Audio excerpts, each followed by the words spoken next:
Hello students, welcome to magnet brains. कैसे हैं आप सभी लोग? आई होप आप सब बढ़िया होंगे। आज की वीडियो स्टार्ट करने से पहले मैं आपको बता देती हूँ, मैग्नेट ब्रेन्स आपको प्रोवाइड कराता है free of cost quality education from class के टू क्लास 12। जी हाँ, सही सुना आपने, किंडरगार्टन से लेकर क्लास 12 तक की कराई जाती है आपको कंप्लीट एजुकेशन, वो भी फ्री ऑफ कॉस्ट प्रोवाइड। तो करना क्या है, आपको यूट्यूब चैनल पर जाना है एंड कर देना है मैग्नेट ब्रेन्स को सब्सक्राइब, जहाँ पर आपको सीबीएसई बोर्ड से लेकर अदर स्टेट बोर्ड जैसे कि UP board, MP board, Bihar board जैसे कोर्सेज भी अवेलेबल हैं। यहाँ तक कि आपको प्रैक्टिस क्वेश्चंस भी यहाँ पर सॉल्व कराए जाते हैं। E books and e notes की जो लिंक है आपको डिस्क्रिप्शन बॉक्स में मिल जाएगी। तो करते हैं आज की वीडियो स्टार्ट। मेरा नाम है हशमीत कौर एंड मैं हूँ आपकी मैथ्स फैकल्टी। तो आज हम क्या पढ़ने वाले हैं? आज हम पढ़ेंगे चैप्टर 11, जिसका नाम क्या है, डायरेक्ट एंड इनवर्स प्रोपोर्शन। उसका कौन सा टॉपिक? Direct proportion. इससे प्रीवियस वीडियो में हमने chapter overview and introduction part देखा था, जिसमें हमने देखा था कि वेरिएशन क्या होते हैं। जैसे कि अगर किसी क्वांटिटी में चेंज हो रहा है तो दूसरी क्वांटिटी में भी चेंज होगा, क्योंकि वो दोनों क्या है, एक दूसरे से रिलेटेड है। ठीक है, तो डायरेक्ट प्रोपोर्शन में हम क्या देखते हैं, अगर किसी क्वांटिटी में इंक्रीज हो रहा है तो उससे रिलेटेड क्वांटिटी में भी इंक्रीज होगा, एंड किसी क्वांटिटी में अगर डिक्रीज हो रहा है तो उससे रिलेटेड क्वांटिटी में भी डिक्रीज होगा। ठीक है, अगर यहाँ पर हमें कोई ऐसे एग्जांपल्स मिल जाते हैं जो इसे फॉलो करते हैं तो हम क्या बोलेंगे, उनमें क्या लग रहा है, डायरेक्ट प्रोपोर्शन लग रहा है। एंड प्रीवियस वीडियो में भी ऐसे हमने बहुत सारे एग्जांपल्स देखे थे, जैसे कि अगर एक पेन की कॉस्ट ₹10 है, तो अगर हम 10 पेन खरीद रहे हैं तो उनकी कॉस्ट कितनी हो जाएगी, 100 हो जाएगी। जैसे ही पेन की वैल्यू मतलब पेन की क्वांटिटीज़ बढ़ी तो उसकी कॉस्ट भी बढ़ गई। ठीक है, तो इसे हम क्या बोलेंगे, इसे हम डायरेक्ट प्रोपोर्शन बोलेंगे। ठीक है, एंड और डिटेल में हम इस वीडियो में देख लेते हैं। प्रीवियस वीडियो में जो कुछ भी समझाया था, सबसे पहले आपको वो जाके देखना है। वो वीडियो पसंद आए तो उस वीडियो को लाइक, कमेंट एंड शेयर करना है, एंड देन फिर आना है इस टॉपिक पर। ठीक है, तो सबसे पहले अगर हम बात करें, क्या देके रखा है, if the cost of 1 kg of sugar is ₹36, then what would be the cost of 3 kg sugar. बोला जा रहा है अगर 1 kg शुगर की कॉस्ट ₹36 है तो 3 kg शुगर की कॉस्ट कितनी होगी। तो हम क्या करेंगे, हमें देके रखा है 1 kg शुगर की कॉस्ट जो कि क्या है, ₹36, तो 3 kg शुगर की कॉस्ट कितनी होगी, वो फाइंड आउट करने के लिए हम 36 को ₹36 3 से मल्टीप्लाई कर देंगे। ठीक है, तो क्या आएगा आंसर, 6 3 ज़ा 18, 8 यहाँ पे आएगा, 1 कैरी यहाँ पे चला जाएगा, 3 3 ज़ा 9 एंड 9 + 1 कितना हो जाएगा, 10। तो आंसर क्या आ रहा है, ₹108। इसका मतलब क्या है, 3 kg शुगर की कॉस्ट हो जाएगी 108। ठीक है, तो यहाँ पर सेम वही लिखा है, इट इज़ ₹108। ठीक है, हम क्या देख पा रहे हैं, जब 1 kg शुगर थी तो उसकी कॉस्ट कितनी थी, ₹36, एंड जैसे ही शुगर की क्वांटिटी बढ़ी 1 से 3 kg हो गया तो कॉस्ट भी यहाँ पे बढ़ रही है, ₹36 से ₹108 यहाँ पर हो गया है। ठीक है, इतना आ गया समझ में। फिर क्या देखे रखा है, similarly we can find the cost of 5 kg और 8 kg of sugar, study the following table. बोला जा रहा है कि ऐसे ही हम क्या कर सकते हैं, 5 kg शुगर की भी कॉस्ट निकाल सकते हैं एंड 8 kg शुगर की भी कॉस्ट निकाल सकते हैं, वो भी इस टेबल की हेल्प से। ठीक है, टेबल देके रखा है, हमें वही फिल आउट करना है। तो सबसे पहले वेट ऑफ शुगर केजीज में देके रखा है, 1 kg, 3 kg, 5 kg, 6 kg, 8 kg and 10 kg, and then उसके बाद कॉस्ट इन रुपीज़ देके रखा हुआ है, जैसे कि 1 kg शुगर की कॉस्ट 36 है, 3 kg शुगर की कॉस्ट 108 है, तो 5 kg शुगर की कॉस्ट कितनी हो जाएगी, 1 kg शुगर की कॉस्ट अगर ₹36 है तो 5 kg शुगर की कॉस्ट कितनी होगी, इसमें भी सेम हम मल्टीप्लाई करेंगे ₹36 को 5 से। ठीक है, 5 6 का कितना होता है, 30 होता है, यहाँ पे 0 आएगा, यहाँ पे 3 आ जाएगा, 5 3 ज़ा 15, 15 + 3 कितना होगा, 18 हो जाएगा, एंड यहाँ पर हम लगा देंगे रुपीज़। ठीक है, तो आंसर क्या आ रहा है, ₹180। इसका मतलब क्या है, 5 kg शुगर की कॉस्ट ₹180 हो जाएगी। ठीक है, जैसे ही 1 kg से 5 kg पहुँचा या 3 kg से 5 kg पहुँचा, यहाँ पर हम देख रहे हैं कि 108 से 180 हो गया, मतलब कॉस्ट भी यहाँ पे इंक्रीज़ हो रही है। ठीक है, इतना आया समझ में। फिर उसके बाद अगर हमसे पूछा जाए 6 kg शुगर की कॉस्ट क्या होगी, तो जब 1 kg शुगर की कॉस्ट ₹36 है तो 6 kg के लिए हम क्या करेंगे, ₹36 को 6 से मल्टीप्लाई कर देंगे। तो आंसर क्या आएगा, 6 6 ज़ा 36, 6 यहाँ पे, 3 कैरी यहाँ पे चला जाएगा, 6 3 ज़ा 18 एंड 18 प्लस 3 कितना हो जाएगा, 21 हो जाएगा एंड यहाँ पे रुपीज़ लग जाएगा। इसका मतलब क्या है, 6 kg शुगर की कॉस्ट आएगी ₹216। तो यहाँ पर हम लिख देंगे 216, ठीक है। ऐसे ही हम क्या करेंगे, 8 kg शुगर की भी कॉस्ट निकाल देंगे। तो 8 kg शुगर की कॉस्ट क्या आएगी, ₹36 मल्टीप्लाई बाय 8, ठीक है। तो 8 6 ज़ा कितना हो जाएगा, 8 6 ज़ा हो जाएगा 48, तो यहाँ पर 8 आएगा, 4 कैरी यहाँ पे जाएगा, देन 8 3 ज़ा कितना होगा 24, 24 प्लस 4 कितना हो जाएगा 28 हो जाएगा। तो मतलब 288 यहाँ पर आंसर आ रहा है, यहाँ पर रुपीज़ लग जा रहा है। तो मतलब 8 kg शुगर की कॉस्ट आएगी ₹288, ठीक है, आया समझ में। फिर उसके बाद अगर हम बात करें 10 kg शुगर की कॉस्ट, तो 10 kg शुगर की कॉस्ट कितनी होगी, ₹36 मल्टीप्लाई बाय 10। तो आंसर क्या आ रहा है, ₹360 यहाँ पर आंसर आ रहा है। तो यहाँ पर भी क्या आ जाएगा, 360 आ जाएगा, ठीक है। तो यहाँ पर हम क्या देख पा रहे हैं, जैसे जैसे शुगर की क्वांटिटी बढ़ी इन केजीज, तो हम यहाँ पे देख पा रहे हैं कि कॉस्ट भी उतने बढ़ती जा रही है, ठीक है। इतना आया समझ में, आया है तो सबसे पहले आप इसे नोट डाउन कर लीजिए। फिर उसके बाद क्या देके रखा है, उसके बाद हमें देके रखा है, observe that as weight of sugar increases cost also increases. हम क्या देख पा रहे हैं, जैसे जैसे शुगर का वेट बढ़ता गया, ठीक है, इंक्रीज हो रहा है, तो कॉस्ट भी यहाँ पे बढ़ रही है, कॉस्ट ऑल्सो इंक्रीजेज। आप देख सकते हैं 1 kg 36 था, 3 kg 108 हुआ, 5 kg 180 हुआ, और ऐसे करते करते जैसे जैसे इन वेट शुगर की वेट बढ़ी है तो उसमें कॉस्ट भी बढ़ती जा रही है, ठीक है, आया समझ में। In such a manner that their ratio remains constant. अब इसका क्या मतलब है, इसका मतलब है कि वेट तो बढ़ रहा है, कॉस्ट भी बढ़ रही है, लेकिन वो किस रेशियो में बढ़ेगी, और वो जो रेशियो है वो क्या रहने वाला है, कांस्टेंट रहने वाला है। जैसे कि यहाँ पर क्या है, अगर हम 1 kg एंड 36 को इन रेशियो लिखें, ठीक है, तो 1/36 आएगा, ठीक है। एंड यहाँ पर क्या है, उसके बाद 1 kg से 3 kg वेट हो रहा है एंड कॉस्ट 108 हो रही है, ठीक है। तो यहाँ पर हम क्या देख रहे हैं कि अगर हम सिंप्लीफाई करते हैं, 3 1 ज़ा 3 एंड 3 3 ज़ा 9, 1 कैरी जाएगा, तो 3 6 ज़ा 18 हो जाएगा। तो यहाँ पर भी आंसर क्या आ रहा है, 1/36 आ रहा है, ठीक है। इसका मतलब क्या है, रेशियो इसका भी 1/36 ही आ रहा है, रेशियो हमारा सेम ही आएगा। ऐसे ही 5/180 करें, अगर हम 5/180 यहाँ पर करते हैं, ठीक है, एंड इसे सिंप्लीफाई करते हैं तो 5 1 ज़ा 5 आएगा, एंड उसके बाद 5 3 ज़ा 15, 3 कैरी जाएगा, देन 5 6 ज़ा 30। तो यहाँ पर आंसर क्या आ रहा है, यहाँ पर भी आ रहा है हमारा आंसर 1/36, ठीक है। इतना आया समझ में। यहाँ पर क्या था, यहाँ पर 216 था, यहाँ पर 288 था एंड यहाँ पर 360 था, ठीक है, आ गया समझ में। अब नेक्स्ट अगर हम देख लें 6/216 को, तो अगर हम इसे कैंसिल आउट कर रहे हैं तो 6 1 ज़ा 6 आएगा, 6 3 ज़ा 18 एंड देन उसके बाद 3 कैरी जाएगा, तो 6 6 ज़ा 36। तो यहाँ पर हमें क्या मिल रहा है, यहाँ पर हमें आंसर 1/36 मिल रहा है, जो कि सेम रेशियो है, ठीक है। देन उसके बाद अगर हम देख लें 8/288 एंड इसे कैंसिल आउट करें तो आंसर क्या आएगा, 8 1 ज़ा 8 एंड यहाँ पर 8 3 ज़ा 24, 4 कैरी जाएगा, देन 8 6 ज़ा 48। तो यहाँ पर भी आंसर हमें क्या मिल रहा है, यहाँ पर भी आंसर हमें मिल रहा है 1/36, ठीक है। इतना आ गया समझ में। तो यहाँ पर भी हमें रेशियो सेम मिल रहा है। और अगर हम देखें 10/360, ठीक है, तो यहाँ पर अगर हम देखें 10/360 एंड इसे कैंसिल आउट करें तो हमारा आंसर क्या आएगा, 0 से 0 कैंसिल आउट हो रहा है, तो यहाँ पर भी सेम रेशियो क्या आ रहा है, 1/36 आ रहा है, ठीक है। तो इसमें हमें क्या समझ आ रहा है, जैसे जैसे शुगर का वेट बढ़ रहा है प्राइस भी बढ़ रही है, लेकिन जो रेशियो है वो उनका कांस्टेंट ही है, 1/36 1/36 1/36 एंड सब में आपको दिख जाएगा 1/36, ठीक है।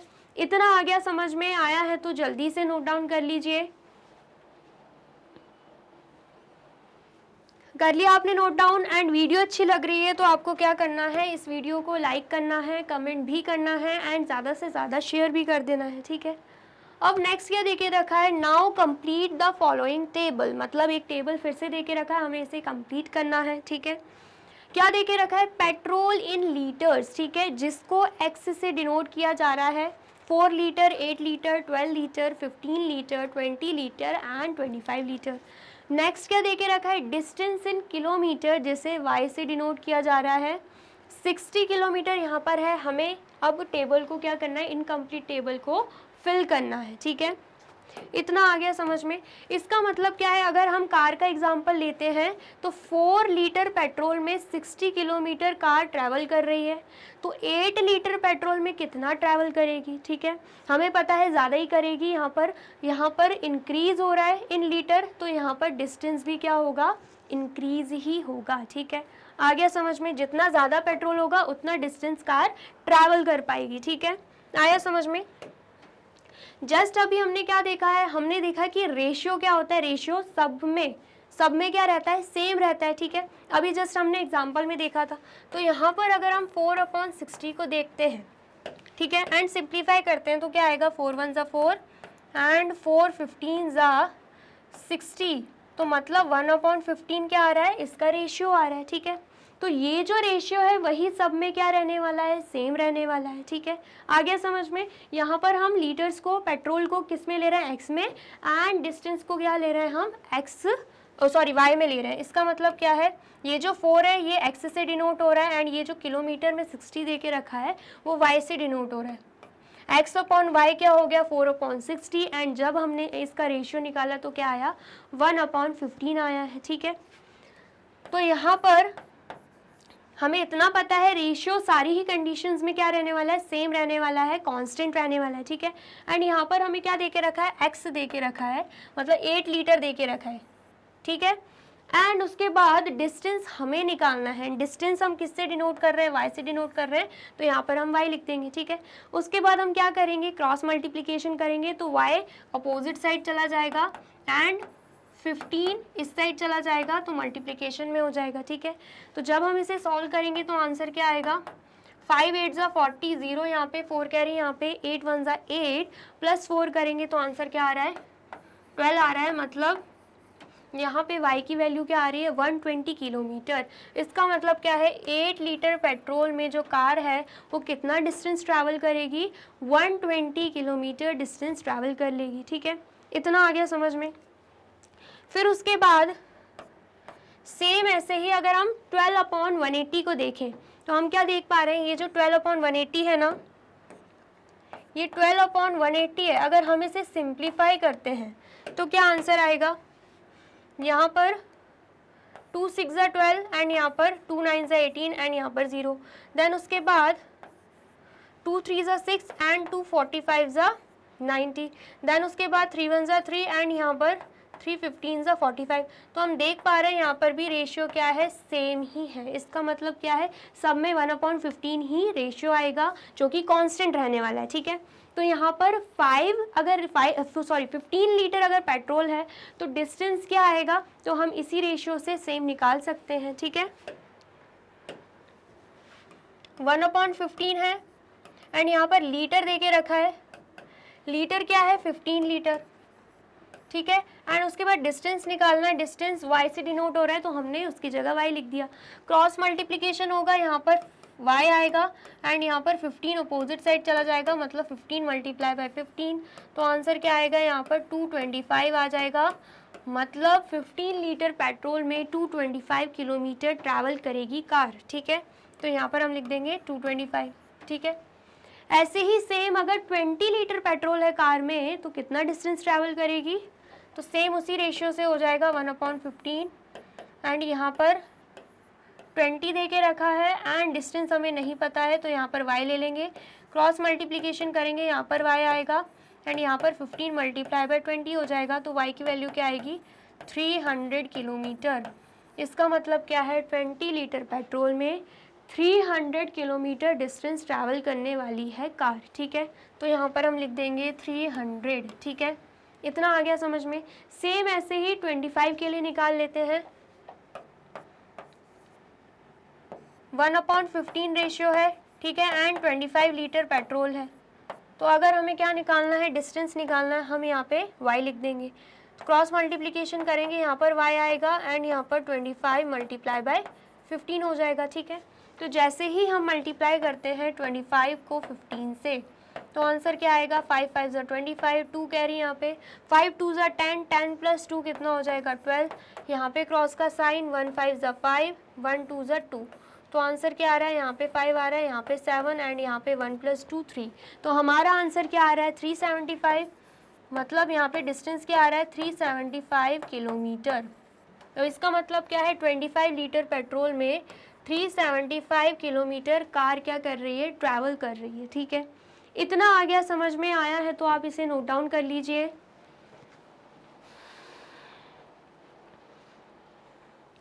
कर लिया आपने नोट डाउन। तो यहाँ पर हम क्या देख पा रहे हैं, यहाँ पर हम देख रहे हैं जैसे ही पेट्रोल इंक्रीज हो रहा है इन लीटर्स, तो हम देख रहे हैं कि कार जो डिस्टेंस ट्रैवल कर रही है वो भी इंक्रीज हो रहा है, ठीक है। आया समझ में। We find that as the value of x increases, जैसे ही वैल्यू ऑफ एक्स इंक्रीज हो रही है, value of y also increases, तो हम क्या देख पा रहे हैं कि वैल्यू ऑफ वाई भी इंक्रीज हो रही है in such a way that the ratio x upon y does not change, और ऐसे मतलब और ऐसे इंक्रीज हो रही है कि जो एक्स अपॉन वाई है ना रेशियो, वो चेंज नहीं हो रहा है, वो हर कंडीशन में क्या निकलेगा 1/15 1/15 ही निकलेगा। इट रिमेन्स कांस्टेंट, मतलब कांस्टेंट रहने वाला है, जिसे हम के भी बोलेंगे। के मतलब एक्स अपॉन वाई की जो मतलब जो भी रेशियो निकला है उसे हम के से डिनोट कर सकते हैं, जो कि कांस्टेंट रहने वाला है। और एक्स अपॉन वाई रेशियो क्या निकला है 1/15, तो मतलब के की वैल्यू यहाँ पे क्या है 1/15 है, ठीक है। आ गया, समझ में आया है तो आप इसे भी नोट डाउन कर लीजिए। कर लिया आपने नोट डाउन। चलिए नेक्स्ट देखते हैं। नेक्स्ट क्या देके रखा है, we see that x and y are in direct proportion. अब यहाँ पर हम क्या बोलेंगे, एक्स और वाई क्या है, डायरेक्ट प्रोपोर्शन में है। If x upon y is equal to k, अगर हमें x upon y is equal to k मिल जाता है, मतलब कांस्टेंट मिल जाता है, ठीक है। रेशियो ऐसा मिलता है जो कि चेंज ही नहीं हो रहा है, भले ही x की वैल्यू इंक्रीज हो रही है एंड y की वैल्यू इंक्रीज हो रही है, लेकिन इंक्रीज भी ऐसे हो रही है कि रेशियो उनका सेम ही आ रहा है, कांस्टेंट आ रहा है, जिसे हम k से डिनोट करेंगे, ठीक है। या फिर हम बोल सकते हैं x is equal to k y, y opposite side चला गया तो यहाँ पर डिवीजन फॉर्म में था, अपोजिट साइड जाके मल्टीप्लिकेशन फॉर्म में हो गया, तो x is equal to k y, ठीक है। इतना आया समझ में। In this example 4/60 is equal to 12/180, क्या बोला जा रहा है, इस एग्जाम्पल में जो 4/60 है वो 12/180 के बराबर है। क्यों ऐसे, क्योंकि जब हम 4/60 को सिंप्लीफाई करेंगे तब हमारा आंसर आएगा 1/15, सेम ऐसे ही 12/180 को सिंप्लीफाई करेंगे तब भी आंसर क्या आएगा 1/15 ही आएगा। Where 4 and 12 are the quantities of petrol consumed in liter, ठीक है। जहाँ पर हम क्या देख पा रहे हैं, ये जो 4 है एंड ये जो 12 है, दोनों ही क्या है, क्वांटिटीज ऑफ पेट्रोल हैं, जो कि लीटर्स में देके रखी है, जिसे हम एक्स से डिनोट कर रहे हैं, ठीक है। And 60 and 180 are the distances y in kilometre, and जो यहाँ पे हमें 60 एंड 180 दिख रहा है ना, ये क्या है, ये डिस्टेंसेस हैं जिसे हम y से डिनोट कर रहे हैं, ठीक है। So where x and y are in direct proportion, तो हम बोल सकते हैं x एंड y क्या है, डायरेक्ट प्रोपोर्शन में है। क्यों ऐसा, क्योंकि जैसे जैसे x क्वांटिटी इंक्रीज हो रही है, पेट्रोल इंक्रीज हो रहा है इन लीटर, वैसे वैसे y क्वांटिटी भी इंक्रीज हो रही है, मतलब डिस्टेंस भी इंक्रीज हो रहा है, एंड वो भी इक्वल रेशियो में, कांस्टेंट रेशियो में, जो कि हमने जस्ट प्रीवियस स्लाइड में निकाला था, 1/15 रेशियो आया था, ठीक है। आ गया समझ में। तो यहाँ पर क्या देके रखा है, we can write x1/y1 is equal to x2/y2, मतलब ये जो दिख रहा है ना, ये जो हमें दिख रहा है x1/y1, हम उसे मान लेंगे 4/60 एंड x2/y2 हम मान लेंगे 12/180 को, एंड बीच में क्या है, बीच में इक्वल का साइन है, यहाँ पर भी आप देख सकते हो, ठीक है। where y1 and y2 are values of y corresponding to the values x1 and x2 of x respectively। क्या बोला जा रहा है, जिसमें हम क्या देख पा रहे हैं, ये जो y1 एंड y2 है ये y की ही वैल्यूज हैं and x1 and x2 x की वैल्यूज हैं। ठीक है, आ गया समझ में। अब उसके बाद क्या देके रखा है, the consumption of petrol and the distance travelled by a car is a case of direct proportion. तो हमने जो अभी जस्ट टेबल देखा पेट्रोल एंड डिस्टेंस का, वो किसका एग्जाम्पल है, किसका केस है, डायरेक्ट प्रोपोर्शन का केस है। The consumption of petrol and the distance travelled by a car is a case of direct proportion. Similarly, the total amount spent and the number of article purchased is also an example of direct proportion। अगर ऐसे ही हम एक और example की बात करें, जैसे कि टोटल अमाउंट स्पेंड, कितना अमाउंट हम स्पेंड कर रहे हैं, and number of articles, and कितना आर्टिकल हम परचेज कर रहे हैं, वो भी किसका एग्जाम्पल है, डायरेक्ट प्रोपोर्शन का एग्जाम्पल है। ठीक है, फॉर एग्जाम्पल अगर हम एक आर्टिकल परचेज कर रहे हैं 10 रुपीज़ का आ रहा है, 2 आर्टिकल परचेज कर रहे हैं 20 रुपीज़ का आ रहा है। ठीक है, 3 आर्टिकल परचेज कर रहे हैं तो कितने का आ रहा है, 30 रुपीज़ का आ रहा है। ठीक है, या फिर अगर हम टेबल फॉर्म में लिखें, ये हो गया कितनी क्वांटिटीज़ के हम आर्टिकल परचेज कर रहे हैं, एक्स से डिनोट कर रहे हैं, एंड वाई में क्या आ जाएगा, कितनी कॉस्ट लग रही है। ठीक है, तो यहाँ पर अगर हम एक आर्टिकल परचेज कर रहे हैं, 1 आर्टिकल परचेज कर रहे हैं, तो क्या हो रहा है, तो 10 रुपीज़ लग रहे हैं। 2 आर्टिकल परचेज कर रहे हैं तो 20 रुपीज़ लग रहे हैं। 3 आर्टिकल परचेज कर रहे हैं तो 30 रुपीज़ लग रहे हैं। 4 आर्टिकल परचेज कर रहे हैं तो 40 रुपीज़ लग रहे हैं। जिसमें हम देख पा रहे हैं जैसे जैसे हम आर्टिकल की क्वांटिटीज़ बढ़ा रहे हैं वैसे वैसे कॉस्ट भी क्या हो रही है, कॉस्ट भी बढ़ रही है यहाँ पे। ठीक है, वो भी इक्वल रेशियो में। इक्वल रेशियो मतलब यहाँ पर 1/10 है, एंड 2/20 को अगर हम सिंप्लीफाई करते हैं तो यहाँ पर भी 1/10 आ जाएगा। 3/30 को अगर सिंप्लीफाई करेंगे तो यहाँ पर भी 1/10 आ जाएगा। 4/40 को सिंप्लीफाई करने बैठेंगे तो यहाँ पर भी 1/10 आ जाएगा। मतलब सबका रेशियो क्या है, इक्वल है, कांस्टेंट है। ठीक है, तो ये किसका एग्जाम्पल हो जाएगा, ये जो एग्जाम्पल है वो भी डायरेक्ट प्रोपोर्शन का एग्जाम्पल हो जाएगा। ठीक है, इतना आ गया, समझ में आया है तो आप इस पूरे को नोट डाउन कर लीजिए। कर लिया आपने नोट डाउन? चलिए अब नेक्स्ट क्या देके रखा है, नेक्स्ट हमें यहाँ पे ट्राइडीज देके रखा है। Question first, observe the following tables and find if x and y are directly proportion. बोला जा रहा है कि हमें इन टेबल को ऑब्जर्व करना है एंड बताना है कि ये डायरेक्ट प्रोपोर्शन में है या नहीं है। ठीक है, सबसे पहले अगर हम देखें एक्स को तो यहाँ पर 20 है, यहाँ पे 17 है, 14 है, 11, 8, 5, 2। तो हम क्या देख रहे हैं, क्वांटिटीज़ क्या हो रही हैं, डिक्रीज़ हो रही हैं। ठीक है, मतलब एक्स डिक्रीज़ हो रहा है। अगर डायरेक्ट प्रोपोर्शन का एग्जांपल है तो जैसे जैसे डिक्रीज़ हो रही है एक्स क्वांटिटी तो वाई क्वांटिटी भी डिक्रीज़ होगी, जैसे जैसे इंक्रीज़ हो रही है एक्स क्वांटिटी तो वाई क्वांटिटी भी इंक्रीज़ होगी, क्योंकि डायरेक्ट रिलेटेड है, डायरेक्टली रिलेटेड है। ठीक है, तो यहाँ पर हम दिख रहे हैं कि डिक्रीज़ हो रहा है। ठीक है, ये केस किसका है, डिक्रीज़ होने का केस है। तो यहाँ पर हम क्या देखेंगे, जब यहाँ पे 20 था यहाँ पे 40 था, 17 हुआ तो यहाँ पर 34 हो गया। ठीक है, जैसे यहाँ पर x कम हुआ, x की क्वांटिटी कम हुई, y की भी क्वांटिटी कम हो गई। ठीक है, देन फिर हम देख रहे हैं और कम हो गई 14, तो यहाँ पर भी 28 आ गया और कम हो गया। देन हम देख रहे हैं और कम हो गया 11, देन यहाँ पर भी और कम हो गया 22, यहाँ पर 8 आया, यहाँ पर 16 आ गया और कम हो गया, यहाँ पर 5 आ रहा है, यहाँ पर 10 आ रहा है और कम हो गया, यहाँ पर 2 आ रहा है, यहाँ पे 4 आ रहा है और कम हो गया है। ठीक है, इतना तो हमें समझ आ रहा है, लेकिन कम तो हो रहा है, लेकिन एक और बात बोली गई है कि उनका रेशियो क्या होना चाहिए, कांस्टेंट होना चाहिए। मतलब 20/40 का रेशियो क्या निकल रहा है, कैंसिल आउट करने पे 2 1 जा 2, 2 2 जा 4, आंसर आ रहा है यहाँ पे 1/2। ठीक है, ये निकल रहा है रेशियो 1/2। ठीक है, ऐसे ही अगर हम देखें 17/34 का, तो इसका रेशियो क्या होगा, इसका रेशियो भी सेम 1/2 होगा, क्योंकि 17 1 जा 17 एंड 17 2 जा कितना होता है, 34 होता है। ऐसे ही अगर हम देखें 14 एंड 28 का, इसका भी 1/2 आएगा, क्योंकि 14 1 जा 14 एंड 14 2 जा कितना होता है, 28 होता है। ऐसे ही अगर हम देखें 11/22 का, तो इसका भी रेशियो 1/2 आएगा, क्योंकि 11 1 11 एंड 11 2 22 होता है। ऐसे ही अगर हम देखें 8/16, तो हम क्या देखेंगे, 8 1 8 एंड 8 2 16 होता है, यहाँ पर भी आंसर क्या है 1/2। ऐसे ही अगर हम देखें 5/10, तो यहाँ पर 5 1 5 एंड 5 2 क्या आएगा 10 आएगा, यहाँ पर भी 1/2 आंसर आया है।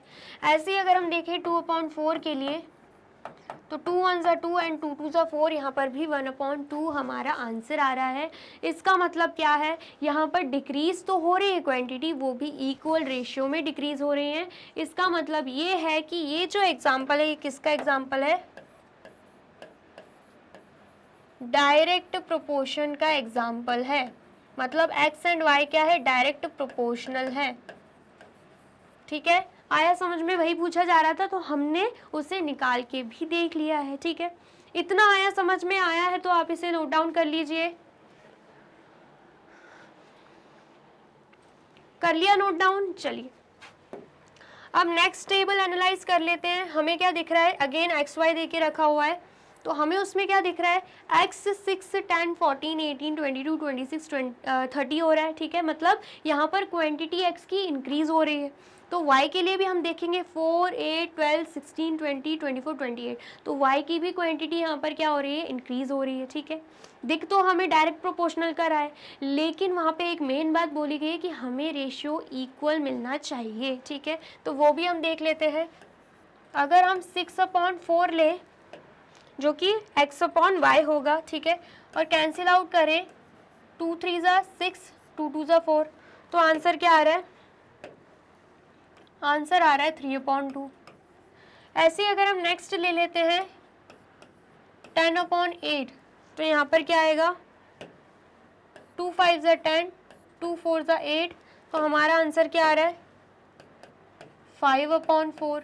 ठीक है, ऐसे ही अगर हम नेक्स्ट देख लें 14/12, तो हमें क्या दिख रहा है यहाँ पे, 2 7 14 2 6 12, तो आंसर क्या आ रहा है यहाँ पे 7/6 आंसर आ रहा है। ठीक है, ऐसे ही अगर हम देख लें 18/16, तो यहाँ पर क्या आ रहा है, 2 9 18 2 8 16, तो आंसर हमारा आ रहा है यहाँ पर 9/8। ठीक है, ऐसे ही अगर हम देख लें 22/20, तो यहाँ पर क्या आएगा, 2 11 22 2 10 20, तो रेशियो क्या आ रहा है यहाँ पे 11/10। ऐसे ही अगर हम देख लें 26/24, तो हमें क्या दिख रहा है, 2 13 26 2 12 24, तो आंसर क्या आ रहा है यहाँ पे 13/12। ऐसे ही अगर हम देख लें 30/28 एंड कैंसिल आउट कर दें, तो यहाँ पर क्या आएगा, 2 15 13 एंड 2 14 28, मतलब 15/14 आंसर आएगा। ठीक है, तो क्या यहाँ पे आपको सारी कंडीशन में रेशियो सेम दिख रहे हैं क्या, सभी अलग है। आप देख सकते हैं सभी में रेशियो में अलग दिख रहे हैं। एंड ये मेन बात है कि रेशियो क्या होना चाहिए, इक्वल होना चाहिए, कांस्टेंट होना चाहिए, चेंज नहीं होना चाहिए डायरेक्ट प्रोपोर्शनल के केस में। बट यहाँ पर तो सभी चेंज दिख रहे हैं, तो इसका मतलब क्या है, ये जो एग्जाम्पल है ये डायरेक्ट प्रोपोर्शनल का नहीं है, यहाँ पर क्रॉस का साइन लग जाएगा। ठीक है, आ गया समझ में, आया है तो आप इसे जल्दी से नोट डाउन कर लीजिए। कर लिया नोट डाउन? चलिए अब नेक्स्ट देख लेते हैं। नेक्स्ट अगेन हमें एक और टेबल दे के रखा है, वो भी x/y फॉर्म में है। हमें क्या दिख रहा है, जैसे x दे के रखा है 5 फिर 8 फिर 12 फिर 15 फिर 18 फिर 20, यहाँ पे क्या हो रहा है, x की वैल्यू इंक्रीज हो रही है, x की क्वांटिटी इंक्रीज हो रही है।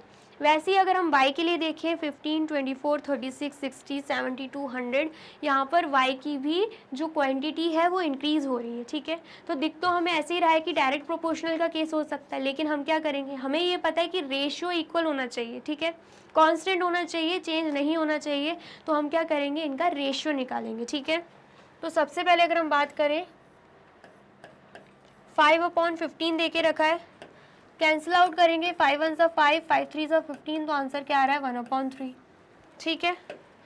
नेक्स्ट क्या दे के रखा है, नेक्स्ट हमें दे के रखा हुआ है 8/24, और कैंसिल आउट करेंगे तो 8 1 सा 8 एंड 8 3 सा 24 आ रहा है, तो यहाँ पर आंसर क्या आ रहा है 1/3।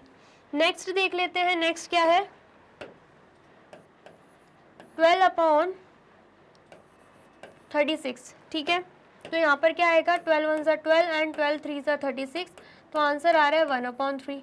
ऐसे ही नेक्स्ट अगर हम देखें तो क्या दे के रखा है 15/60, कैंसिल आउट करने पे क्या आंसर आ रहा है 15 1 सा 15 एंड यहाँ पर क्या आ जाएगा, यहाँ पर आ जाएगा 15 4 सा 60, तो यहाँ पर आंसर क्या आ रहा है 1/4 आ रहा है, ठीक है। इतना आ गया समझ में। फिर नेक्स्ट अगर हम देखें क्या दे के रखा है 18/72, ठीक है।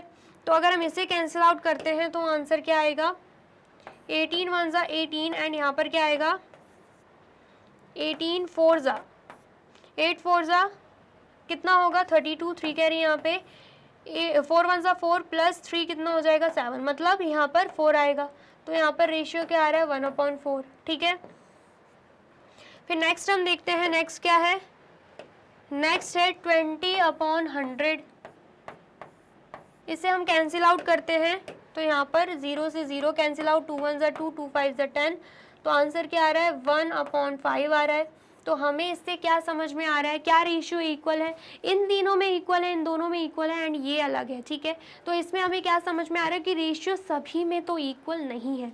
जब हमें दिख रहा है कि सभी में रेशियो इक्वल नहीं है तो ये भी डायरेक्ट प्रोपोर्शनल नहीं हो सकते, x/y डायरेक्ट प्रोपोर्शनल नहीं है, ठीक है। इतना आ गया, समझ में आया है तो आप इसे भी नोट डाउन कर लीजिए।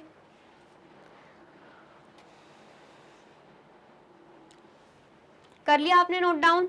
चलिए अब नेक्स्ट देखते हैं, नेक्स्ट क्या है, नेक्स्ट है क्वेश्चन सेकंड हमें क्या दे के रखा है, principal is equal to ₹1000, principal कितना दे के रखा है ₹1000, ठीक है। रेट कितना दे के रखा है, रेट हमें 8% दे के रखा हुआ है, ठीक है, पर एनम पूरे साल का, ठीक है। Fill in the following table, हमें क्या करना है, इस टेबल को फिल करना है and find which type of interest, and हमें फाइंड आउट करना है कि सिंपल और कंपाउंड, मतलब simple interest and compound interest हमें फाइंड आउट करना है। Changes in direct proportion with time period, क्या ये जो simple interest and compound interest है क्या ये डायरेक्ट प्रोपोर्शन में है विथ टाइम पीरियड, मतलब ये जो टाइम दे के रखा है 1 ईयर 2 ईयर एंड 3 ईयर का, ठीक है। सबसे पहले तो हमें simple interest and compound interest इस केस में निकालना होगा, ठीक है।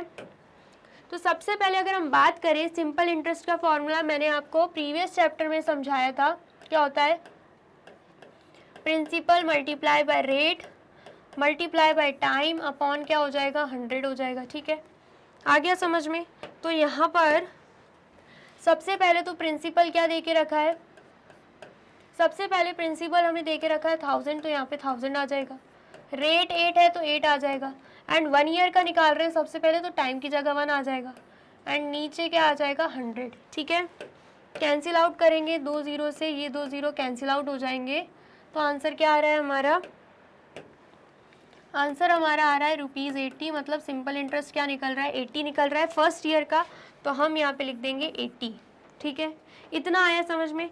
अब अगर हम निकालें सेकेंड ईयर का तो क्या आएगा, अगेन 1000, सेम इसी फॉर्मूले से करेंगे, रेट है 8 बट यहाँ पे ईयर चेंज हो रहा है, 2 साल लग रहे हैं, तो यहाँ पर हम 2 लिख देंगे एंड यहाँ पे 100 हो जाएगा, तो आंसर क्या आएगा 2 0 से ये 2 0 कैंसिल आउट हो जाएंगे, 8 2 जा 16 एंड 16 मल्टीप्लाई बाय 10 कितना आएगा ₹160 आ जाएगा, ठीक है। इतना आ गया समझ में। अब नेक्स्ट अगर हम देखें सेकेंड ईयर के लिए क्या निकला है 160 निकला है। अब अगर हम देखें थर्ड ईयर का तो सेम यही फॉर्मूला लगेगा, simple interest is equal to 1000 multiply by 8 और टाइम यहाँ पे चेंज हो रहा है, 3 ईयर्स हो रहे हैं, यहाँ पे 3 लिख देंगे एंड यहाँ पर 100 आएगा, ठीक है। फिर हम क्या कर देंगे, कैंसिल आउट कर देंगे, तो 2 ज़ीरो से ये 2 ज़ीरो कैंसिल आउट हो जाएंगे, तो क्या आएगा यहाँ पे आंसर 8 3 ज़ा 24 एंड 24 मल्टीप्लाई बाय 10 कितना होगा 240 यहाँ पे हो जाएगा, ठीक है। तो यहाँ पर क्या आएगा, यहाँ पे आंसर आएगा 240, ठीक है। इतना आ गया समझ में। तो ये सिंपल इंटरेस्ट हमने निकाला, पहले साल के लिए 80 निकला, दूसरे साल के लिए 160 निकला एंड तीसरे साल के लिए कितना निकल रहा है 240 निकल रहा है, ठीक है। इतना आ गया समझ में।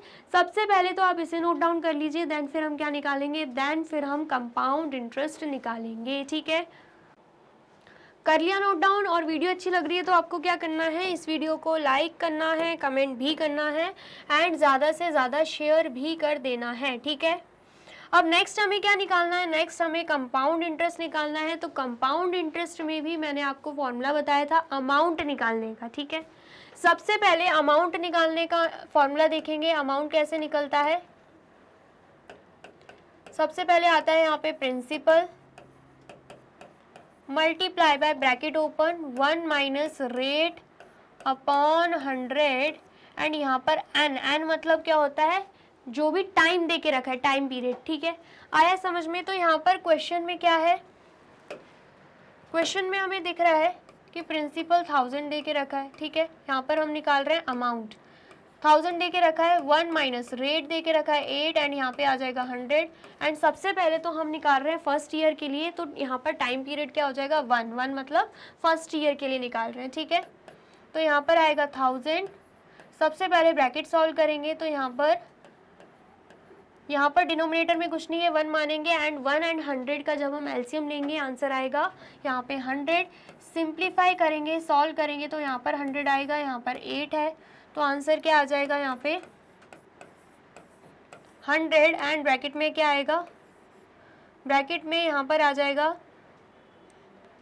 92/100, ठीक है। ब्रैकेट हटा ही देते हैं, यहाँ पर हम डायरेक्टली मल्टीप्लिकेशन का साइन लगा देते हैं, ठीक है। फिर जब हम इसे कैंसिल आउट करेंगे तो यहाँ पर 2 ज़ीरो से 2 ज़ीरो कैंसिल आउट हो रहे हैं, ठीक है। एंड यहाँ पर क्या है, यहाँ पर एक और ज़ीरो है, ठीक है। तो आंसर क्या आ रहा है, 10 को जब हम मल्टीप्लाई करेंगे 92 से तो हमारा आंसर क्या आ जाएगा, हमारा आंसर आ जाएगा यहाँ पर 920 रुपीज़, 920 हमारा आंसर आ रहा है, ठीक है। इतना आ गया समझ में। ये क्या निकला है, ये निकला है हमारा अमाउंट, क्या निकला है यहाँ पर, हमारा अमाउंट निकला है, ठीक है। सबसे पहले तो यहाँ पर एक गड़बड़ हो गई है, यहाँ पर आएगा प्लस का साइन, ठीक है। यहाँ पर क्या आएगा, प्लस का साइन आएगा, तो यहाँ पर क्या आ जाएगा, यहाँ पर 108 आ जाएगा एंड यहाँ पर क्या है, यहाँ पर 1000 है, ठीक है। तो अमाउंट क्या हो जाएगी, अमाउंट की वैल्यू 1080, ठीक है। इतना आ गया समझ में। यहाँ पर प्लस का साइन आएगा तो प्लस किया, सॉल्व किया हमने, तो यहाँ पर 100 + 8 108 होगा, माइनस नहीं आएगा प्लस आएगा, ठीक है। फिर 2 ज़ीरो से 2 ज़ीरो कैंसिल आउट करें एंड 10 को जब हमने 108 से मल्टीप्लाई किया तो आंसर क्या आया, ₹1080। तो अमाउंट कितना निकला है 1080, ठीक है। अब कंपाउंड इंटरेस्ट निकालने का फॉर्मूला क्या रहता है, कंपाउंड इंटरेस्ट निकालने के लिए हमें क्या करना पड़ता है, अमाउंट माइनस प्रिंसिपल करना पड़ता है। अमाउंट आया है ₹1080, प्रिंसिपल दे के रखा है ₹1000, तो आंसर क्या आएगा यहाँ पे ₹80 हमारा आंसर आ जाएगा। इसका मतलब क्या है, यहाँ पर कंपाउंड इंटरेस्ट पहले साल के लिए कितना निकल रहा है, 80 निकल रहा है, ठीक है। इतना आ गया, समझ में आया है तो आप सबसे पहले इसे नोट डाउन कर लीजिए। कर लिया नोट डाउन, ठीक है। अब देखिए, अब यहाँ पे क्या होगा, यहाँ पर सब कुछ सेम है, बस यहाँ पे टाइम पीरियड चेंज हो रहा है, मतलब अब निकालना है हमें 2 साल का कंपाउंड इंटरेस्ट। तो हम क्या करेंगे, यहाँ पर 1 की जगह लिख देंगे, 1 की जगह लिख देंगे 2, तो यहाँ पर भी 2 आएगा। तो यहाँ पर क्या चेंजेस होंगे, यहाँ पर क्या चेंजेस हो जाएंगे, यहाँ पर 1000 सेम ही रहेगा एंड यहाँ पर 108 एंड यहाँ पर 100 है एंड इसकी भी पावर क्या है, इसकी पावर 2 है, मतलब 108 अपॉन 100 को हमें 2 टाइम्स मल्टीप्लाई करना है, ठीक है।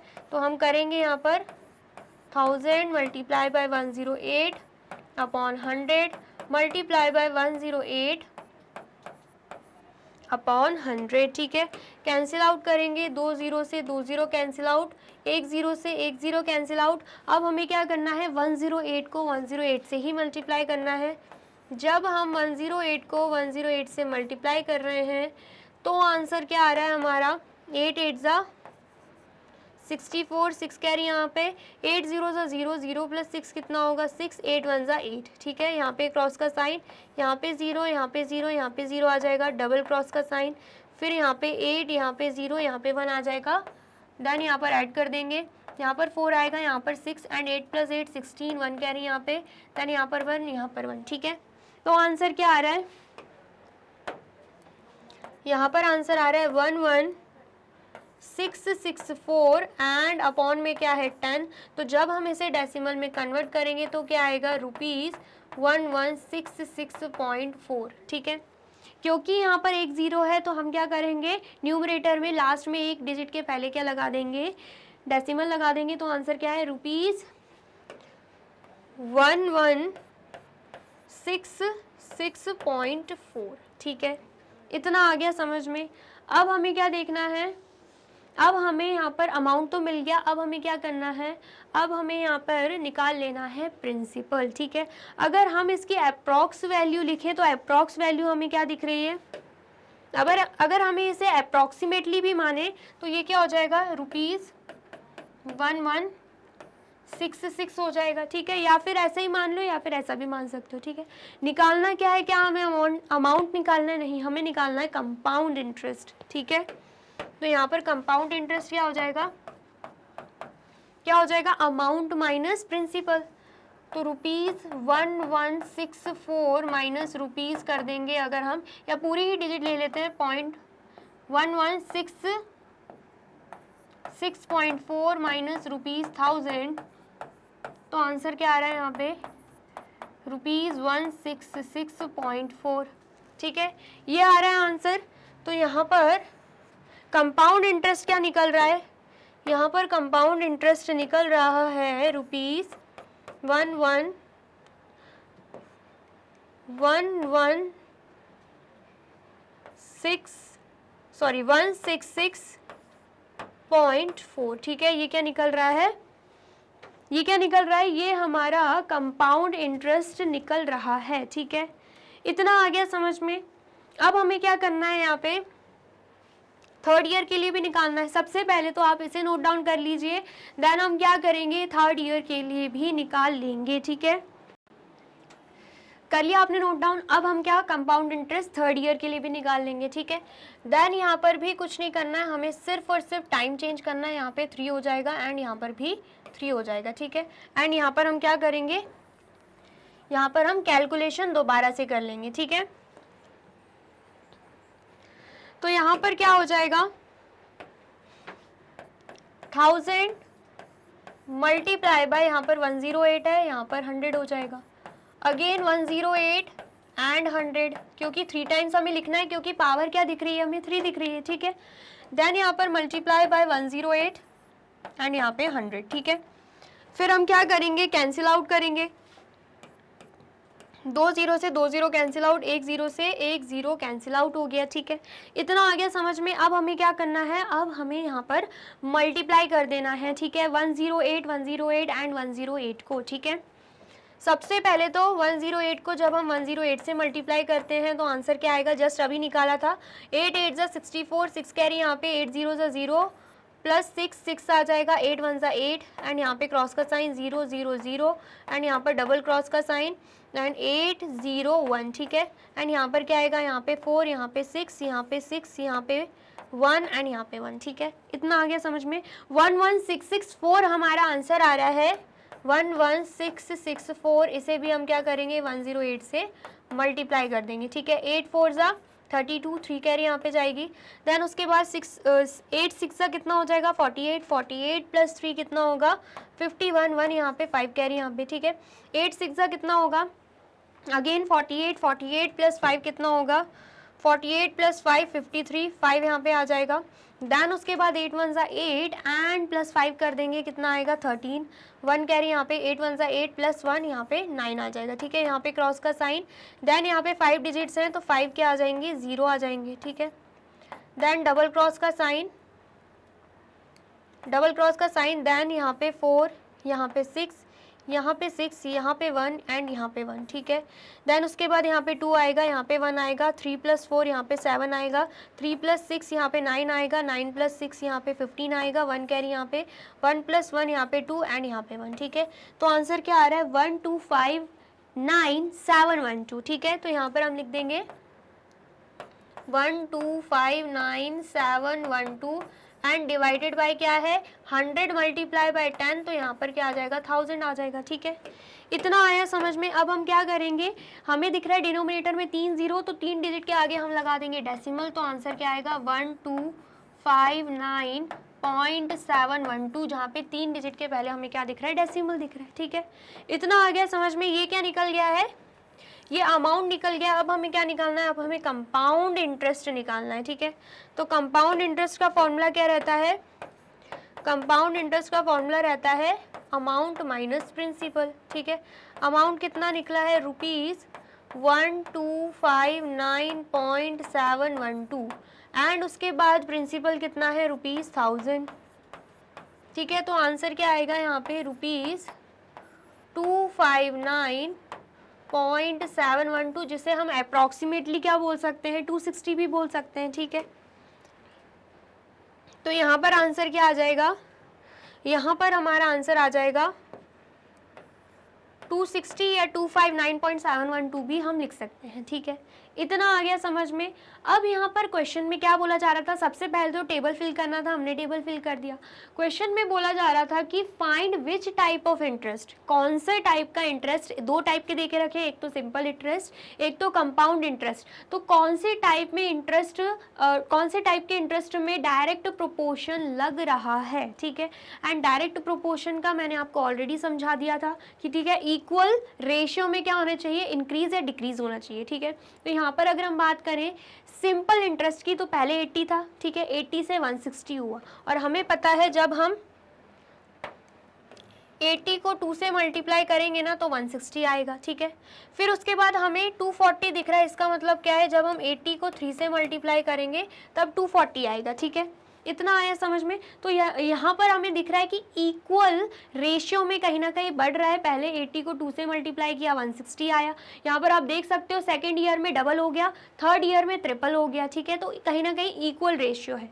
लेकिन अगर हम बात करें कंपाउंड इंटरेस्ट की, तो 80 का डबल तो यहाँ पर 160 होना चाहिए था एंड ट्रिपल 240, लेकिन यहाँ पे 166.4 दे के रखा है एंड यहाँ पर 260 दे के रखा है, जो कि हमें इक्वल रेशियो में बिल्कुल नहीं दिख रहा है। ठीक है, इतना आया समझ में। तो मतलब यहाँ पर अगर हम देखें तो हमें क्या देखने को मिल जाएगा कि सिंपल इंटरेस्ट में तो डायरेक्ट प्रोपोर्शन लग रहा है, लेकिन कंपाउंड इंटरेस्ट में डायरेक्ट प्रोपोर्शन नहीं लग रहा है। ठीक है, तो मतलब डायरेक्ट प्रमोशन की अगर हम बात करें, सिंपल इंटरेस्ट में बिल्कुल लग रहा है, लेकिन यहाँ पर कंपाउंड इंटरेस्ट में नहीं लग रहा। ठीक है, इतना आ गया समझ में। आया है तो आप इसे नोट डाउन कर लीजिए। कर लिया आपने नोट डाउन? तो यहाँ पे होती है हमारी वीडियो कंप्लीट। आई होप आपको वीडियो अच्छी लगी है। अच्छी लगी है तो आपको क्या करना है, इस वीडियो को लाइक करना है, कमेंट करना है एंड ज़्यादा से ज़्यादा शेयर भी कर देना है। एंड देन फिर जाना है यूट्यूब चैनल पर एंड कर देना है मैग्नेट ब्रेन्स को सब्सक्राइब। ये रही हमारी एप्लीकेशन, ये रही हमारी वेबसाइट एंड ये रहे हमारे टॉप कोर्सेज जो आपको प्रोवाइड कराते हैं free of cost quality education. E books and e notes की जो लिंक है आपको डिस्क्रिप्शन बॉक्स में मिल जाएगी। एंड ये रहे हमारे अदर सोशल मीडिया प्लेटफॉर्म जैसे कि YouTube, Facebook, Instagram, Telegram, WhatsApp, Twitter. आप इन पे भी जाके विजिट कर सकते हैं एंड कर सकते हैं मैग्नेट ब्रेन्स को फॉलो। अब इससे नेक्स्ट वीडियो में मैं आपको क्या पढ़ाने वाली हूँ ये जानने के लिए करना क्या होगा, यूट्यूब चैनल पर जाके कर देना होगा मैग्नेट ब्रेन्स को subscribe. Thank you so much.